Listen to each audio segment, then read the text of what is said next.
Hello বন্ধুরা, আশা করি আপনারা সবাই ভালো আছেন। তো বন্ধুরা, আজকে খুব সুন্দর একটি ভিডিও আপনাদের সামনে নিয়ে আসলাম। আপনারা ইদানিং জানেন যে জ্বালানি সংকটে দেশ পুরো, তার সরকার একটা সিস্টেম বের করেছে, আসলে ফুয়েল পাস নামে একটা অ্যাপস। এই যে অ্যাপসটা এখানে দেখতে পাচ্ছেন, অ্যাপসটা আপনার প্লে স্টোরে পাবেন। এটাতে কীভাবে রেজিস্ট্রেশন করবেন এবং তেলের কী সমাচার সেটাই এখন আমি আপনাদেরকে দেখাচ্ছি। এটা দেখুন, এই যে ফুয়েল পাস অ্যাপসটা আমরা ওপেন করলাম, আমার অলরেডি এটা কিন্তু রেজিস্ট্রেশন করা আছে, তাই এরকম দেখাচ্ছে। দেখতে পাচ্ছেন এখানে এখানে দেখুন ব্যবহৃত কোটা, তারপর হলো কত মাস কত লিটার ব্যবহার করতে পারবো, বাইকের ধরন, নাম, গাড়ি নাম্বার সব কিছু কিন্তু এখানে দেওয়া আছে। তাছাড়া এখানে আরও অনেক বাটন আছে, যেমন ইতিহাস আছে। আমি যদি এখান থেকে তেল নেই তাহলে কিন্তু এর ইতিহাসটা এখানে থাকবে। তাছাড়া এখানে দেখুন একটা প্রোফাইল আছে, প্রোফাইলটাও কিন্তু আপনি এখান থেকে দেখতে পাচ্ছেন।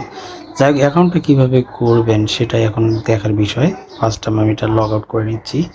এখানে যে ফুয়েল পাস অ্যাপ, এখানে যখন আপনার প্রথম অবস্থায় ঢুকবেন তখন এখানে দুই ধরনের দুটো ক্যাটাগরি থাকবে।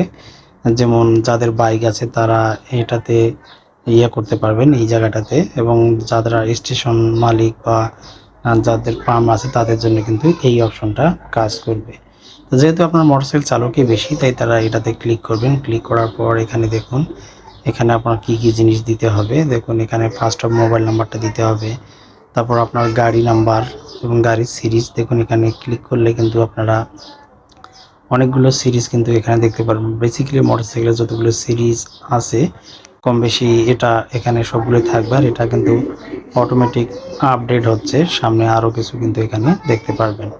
তারপর এখানে দেখুন গাড়ির সিরিজগুলো দেওয়া আছে, সিরিজগুলো কিন্তু এখানে আপনারা পেয়ে যাবেন। তারপর নিবন্ধনের শেষ অংশ যেটা দেখতে পাচ্ছেন এখানে, এখানে কিন্তু আপনার আসলে গাড়ির যে লাস্টের যে সংখ্যা 4টা থাকে সেটা এখানে বসাতে হবে।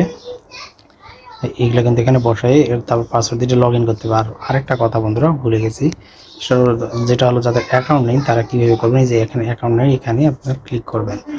ক্লিক করার পর গাড়ির যে সিরিজ সেটা সিলেক্ট করবেন। এখানে এখানে ডটে ক্লিক করে তারপর গাড়ির অংশ, তারপর গাড়ির চেসিস নাম্বার শেষের 4 অংশ, ইঞ্জিন নাম্বার শেষের 4 অংশ, এবং গাড়িটা যে সালে তৈরি হয়েছে তার জিনিসগুলো কিন্তু এখানে দিতে হবে। দেখুন এখানে দিলে এটা চলে আসবে, এখানে দিলে এটা চলে আসবে।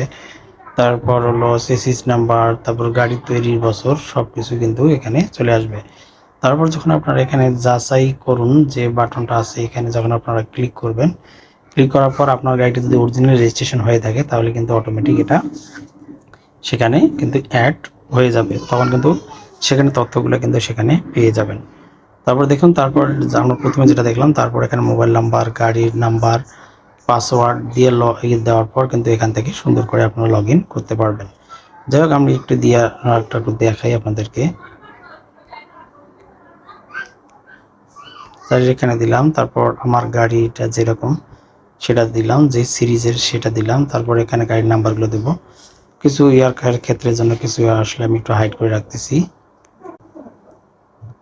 একটু পাসওয়ার্ডটা আমাকে কিন্তু এখানে দিতে হবে, কিন্তু পাসওয়ার্ডটা দেওয়ার পর এখানে জাস্ট লগ ইনে ক্লিক করার সাথে সাথে আমার যদি রেজিস্ট্রেশন করা থাকে তাহলে কিন্তু এখানে লগ ইন হয়ে যাবে। এভাবে কাজগুলো আপনারা করতে পারবেন। ঠিক আছে বন্ধুরা, সেখানে ধন্যবাদ।